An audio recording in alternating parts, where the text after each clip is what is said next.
നമസ്കാരം. കഴിഞ്ഞ ദിവസമാണ് പശ്ചിമ ബംഗാളിലെ ബിജെപിയുടെ സംസ്ഥാന അധ്യക്ഷനായ സുഗാന്ത മജുംദാർ ഒരു അപകടത്തിൽപ്പെട്ടത്. മറ്റൊന്നുമായിരുന്നില്ല, അദ്ദേഹത്തിനൊപ്പം ഉണ്ടായിരുന്ന പൈലറ്റ് വാഹനവുമായി കൂട്ടിയിടിച്ചുകൊണ്ടാണ് ഒരു വലിയ അപകടം സംഭവിച്ചത്. നാദിയ ജില്ലയിലെ ശാന്തിപൂരിൽ NH-34 ഈ ഒരു അപകടമുണ്ടായത്. ബലൂർഘട്ടിൽ നിന്നുള്ള ലോക്സഭാ MP കൂടിയായ അദ്ദേഹം ഒരു ബസ്സിനെ മറികടക്കാൻ ശ്രമിക്കുന്നതിനിടയിലാണ് ഈ അപകടമുണ്ടായത്. പക്ഷേ പൈലറ്റ് വാഹനവുമായി, അദ്ദേഹത്തിന് സുരക്ഷ ഒരുക്കേണ്ട പൈലറ്റ് വാഹനവുമായാണ് ഈ വാഹനം കൂട്ടിയിടിച്ചത് എന്നുള്ളത് സംഭവത്തിൽ ചില ദുരൂഹതകൾ അവശേഷിപ്പിക്കുന്നുണ്ട് എന്നാണ് ഇപ്പോൾ ബംഗാളിലെ BJPയുടെ നേതൃത്വം അവകാശപ്പെടുന്നത്.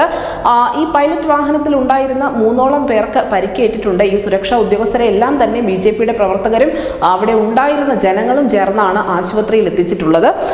ഇദ്ദേഹത്തിന് വലിയ കാര്യമായ ഒരു പരിക്ക് പറ്റിയിട്ടില്ല എങ്കിൽ പോലും ഈ സംഭവം ബംഗാളിലെ BJP പ്രവർത്തകർക്കിടയിൽ വലിയ രീതിയിൽ ചർച്ചയാവുന്നുണ്ട്. BJPയുടെ നേതൃത്വം പറയുന്നതനുസരിച്ച് മമതാ ബാനർജിയുടെ പോലീസ് മനഃപൂർവ്വമാണ് ഇത്തരത്തിലുള്ള ഒരു അപകടം ഉണ്ടാക്കിയത് എന്ന് തന്നെയാണ്. ജനങ്ങളുടെ പിന്തുണ കൊണ്ട് മാത്രമാണ് തങ്ങളുടെ നേതാവ് രക്ഷപ്പെട്ടത് എന്നുകൂടി ബംഗാളിലെ BJPയുടെ ചില നേതാക്കൾ പറയുന്നു. അതേസമയം ബംഗാൾ പോലീസ് പറയുന്നത് പോലീസിനെതിരെ അനാവശ്യമായ പ്രചരണങ്ങൾ അല്ലെങ്കിൽ വ്യാജ പ്രചരണം നടത്തുന്നവർക്കെതിരെ കർശനമായ നടപടി ഉണ്ടാകുമെന്നാണ്. കുറച്ചധികം കാലമായി സംസ്ഥാനത്തെ BJP നേതാക്കളെ ലക്ഷ്യമിട്ടുകൊണ്ട് ഗൂഢാലോചനകൾ നടക്കുന്നുണ്ട് എന്ന് അവിടുത്തെ BJP നിരന്തരം പറയുന്നുമുണ്ട്.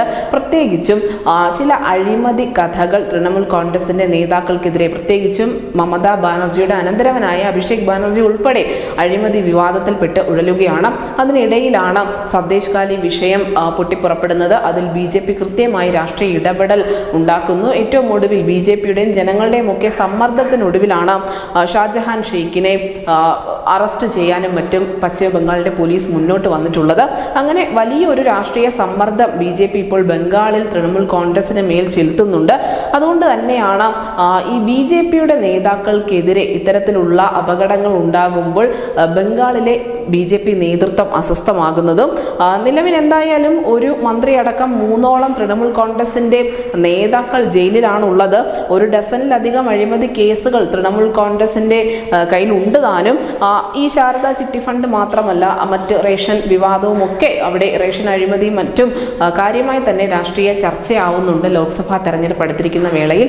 ഇതിനിടയിലാണ് നേതാക്കൾക്ക് ദുരൂഹമായ അപകടങ്ങൾ സംഭവിച്ചുകൊണ്ടിരിക്കുന്നത്. സ്വാഭാവികമായും BJPയുടെ ഒരു ആശങ്ക അല്ലെങ്കിൽ അവരുടെ ഈ ആരോപണത്തിന് കൃത്യമായി പശ്ചിമ ബംഗാളിന്റെ ഭരണകൂടവും തൃണമൂൽ കോൺഗ്രസും മറുപടി പറയേണ്ടതുണ്ട്. News desk news India Malayalam.